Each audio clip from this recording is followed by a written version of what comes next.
Yeah, this Shiboyugi playing deaf games to put food on the table. It's honestly not bad. Yeah.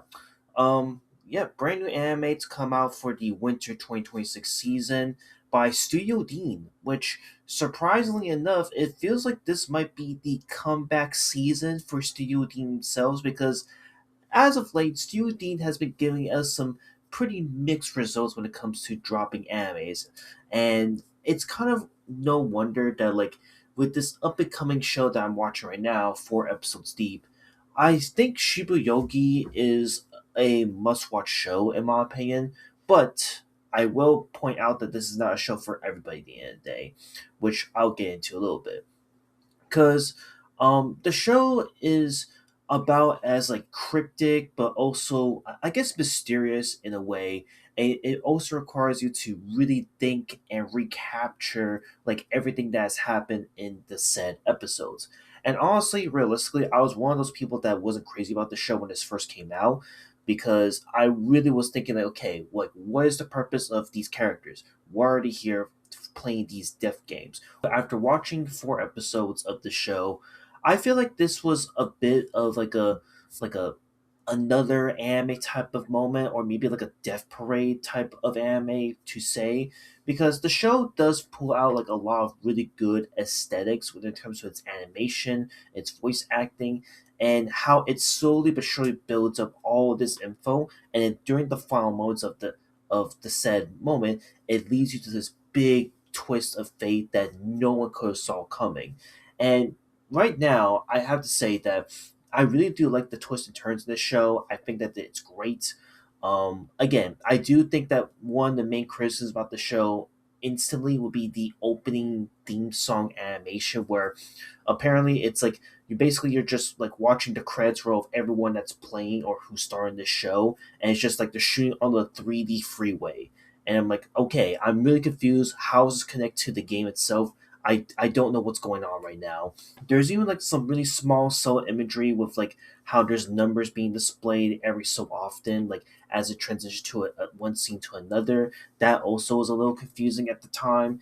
And I'll even mention this right here, right now, that the timeline of Shibuyoki and where our main character Yuki is also a little confusing as of right now because from the first episode and then jumping to like the three-parter episode 2 through 4, it doesn't honestly make sense in my view. Like I don't know if this is like the present Yuki or if it's the past Yuki we're dealing with.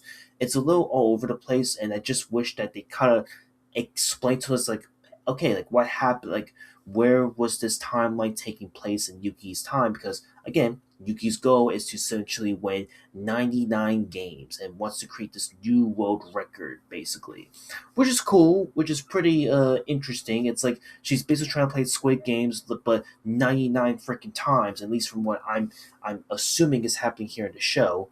And then when it comes to like the other characters in the show, like Mishiro, who was like the main big like star of episodes 2 through 4, and seeing like how she started and the outcome that happened after she participated in this death game, like it makes me wonder like what are these girls' intentions at the end of the day? Because it kind of sort of was revealed with some of these girls, but I just wish it was explained a little bit better in a way and not just super like vague and where you had to really like puzzle it out yourself. Like it just feels super, super vague if that makes sense. Because okay, are these girls participating just to get rich? Are they trying to pay off some kind of loan shark debt? Like what is the purpose of some of these girls? Because honestly, I got most of that from the first episode, but episodes 2 to 4 in that little three-parter journey in the next game they did, it was a little like up in the air for some of these girls where a lot of them were kind of just there just to survive. You know what I'm saying? But all that being said, again, this feels like it's a show that like you have to really, really pay attention to understand everything once again. And I can understand again, it's not going to be for everybody because this is a bit of a slow burner for some of the episodes, and I've noticed that right away that like once we got to like the second, maybe to the third episode to a degree, I was actually debating whether or not to like really continue watching this show, but after again watching it, absorbing everything, and again the fourth episode that dropped yesterday would really shocked me in terms of everything that happened from the previous 2 episodes. I was actually left really impressed. Again, I think if they can keep up this momentum with these last 7 episodes that comes out from this point forward, I have a feeling that this show could be like an underrated gem in my view. But like I said, we'll see what happens from here. But so far, Shibuyogi, the anime itself, I think this is a pretty good show. I think it's a must watch. And again, I guess we'll have to wait and see how this pans out and how Yuki, our main protagonist, is going to win all these death games in order to make it to the top and win and achieve her goal winning 99 games. But yeah, that's it. I want just wanted to talk about this a little bit and yeah, see you on the next one later.